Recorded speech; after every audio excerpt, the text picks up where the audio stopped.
ගරුකන්‍ය සෝයේනි ආචාර්ය දිසානායක මෙතුමනි සියලුම කලාකාරවනි කලාකාරියනි පැවැත්මමාපියනි සහෝදර සහෝදරියනි අද දවසේ පටලැවිලි සද්දේ සදීමීදියනි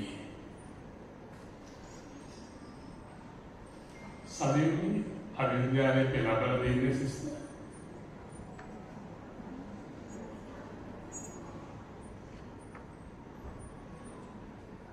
අපේ දරුවෙක් මේ වගේ ඉදිරිපත් කිරීමක් වෙනුවෙන් මුලින්ම අපි ආරම්භ වී යුතුයි. සාමාන්‍යයෙන් අපි 2013 වසරේ අවුරුද්දෙන් පස්සේ ඉපදිච්ච දරුවන්ව අපි ගණන් ගන්නේ ඇල්ෆා ජෙනරේෂන් එක විදිහට.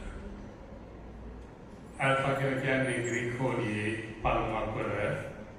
එතකොට අලුත් ආරම්භයක පරපුරක් විදියටයි 2013 පස්සේ ඉපදෙලා ඉන්න දරුවන් අපි හඳුන්වන්නේ. මේ දරුවෝගේ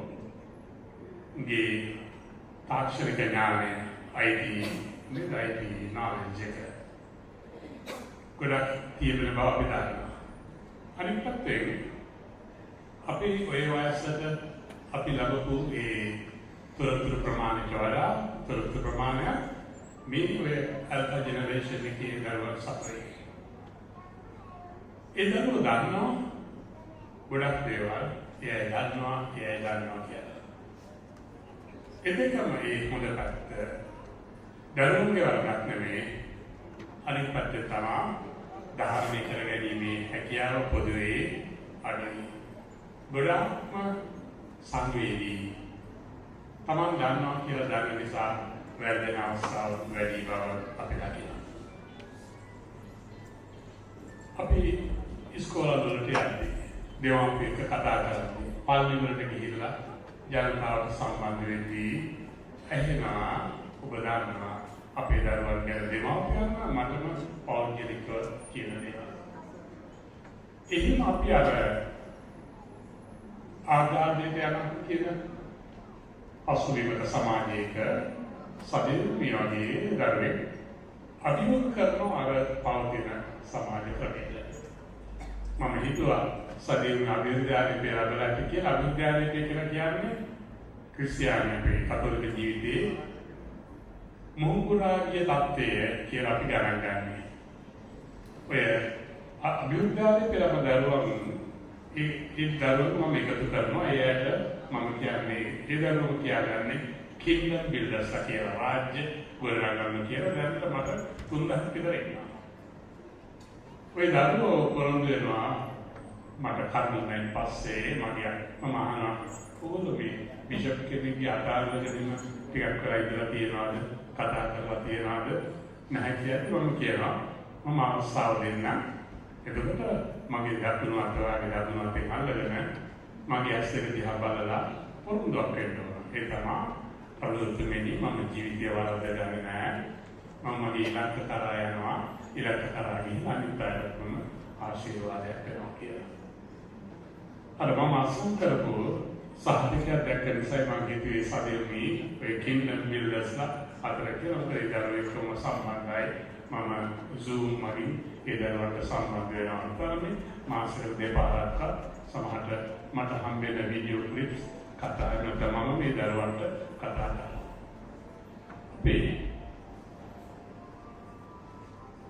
යම් මේ වගේ ඉදිරිපත් කිරීමක් කරන්න අපිට හිතා ගන්න පුළුවන් කොච්චර වෙනසක් කරන්නට ඇද්ද කියලා. කොච්චර විනයක් තියෙන්න ඕනද කියලා. ඒ නිසා අපි සදීමී දුවට සුබ පතනවා.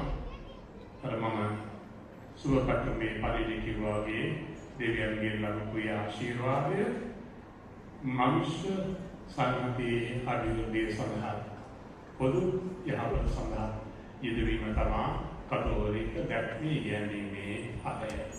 ඒ වෙනුවෙන් සුබ පතනවා. ඒකම කොහොමද මේ වගේ දරුවන් මේ වගේ වේදිකාවලට ගේන්නේ?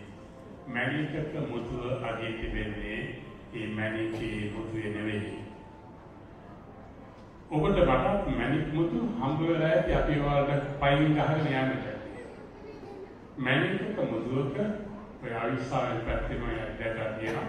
ඒ මැණික් අරගෙන සමහර අය බලලා අගය මිලක් නියම කරනවා. මැණික්ක මුදුවක අගය තියෙන්නේ ඒ දිහා දකින්න ඇස්. කම්ගේ ගුරුමෑණියන් ඇය සතුවේ වටිනාකම වටහාගත්ත කෙනෙක් විදිහට අපි දකිනා නිසා සුදුසු කරනවා මේ වගේ දරුවන් අපි දරුවන්ගේ යාගේ උපමට්ටම් කරලා සමාජයට ගෙනීම ගැන ඇයට අපි සුරුපතන සුදුසු කරනවා. දෙමාපියන් අද කාලේ ගොඩක් දෙමාපියෝ ගොඩක් දේවල් දරුවෙන් කරනවා. ඒකම ප්‍රමාණයටම ඒ දෙමාපියෝ මොකද දෙමාපියෝ දුක් වෙනන්නේ දරුවන්ට කොච්චර කෙරුවත් කියන්නේ නැහැ යාගේ කිරීමක් කියන දෙමාපියෝ මට හම්බෙලා. අම්මා තාත්තා විදියට ඔබ දෙවියන්ගේ පොරොන්දුනා දරුවෝ දින් ගන්නවා කියලා ඒ දරුවෝ ක්‍රිස්තියානි ඒ ධර්මයේ තුල ගොඩනගනවා කියලා ඔබ පොරොන්දුනා ඔබට සන්තෝෂ වෙන්න පුළුවන් යම් ආකාරයක දෙවියන්ගේ ඔබ ඒ කටේ ප්‍රේරණා ඒ නිසා අමිතාත්තේ ලොකුවන්නේ ඔබ හැමතෙම සුඛවන්ත වෙනවා දේව ආශිර්වාදේ ප්‍රාර්ථනා කරනවා ඔබට ස්පීකර්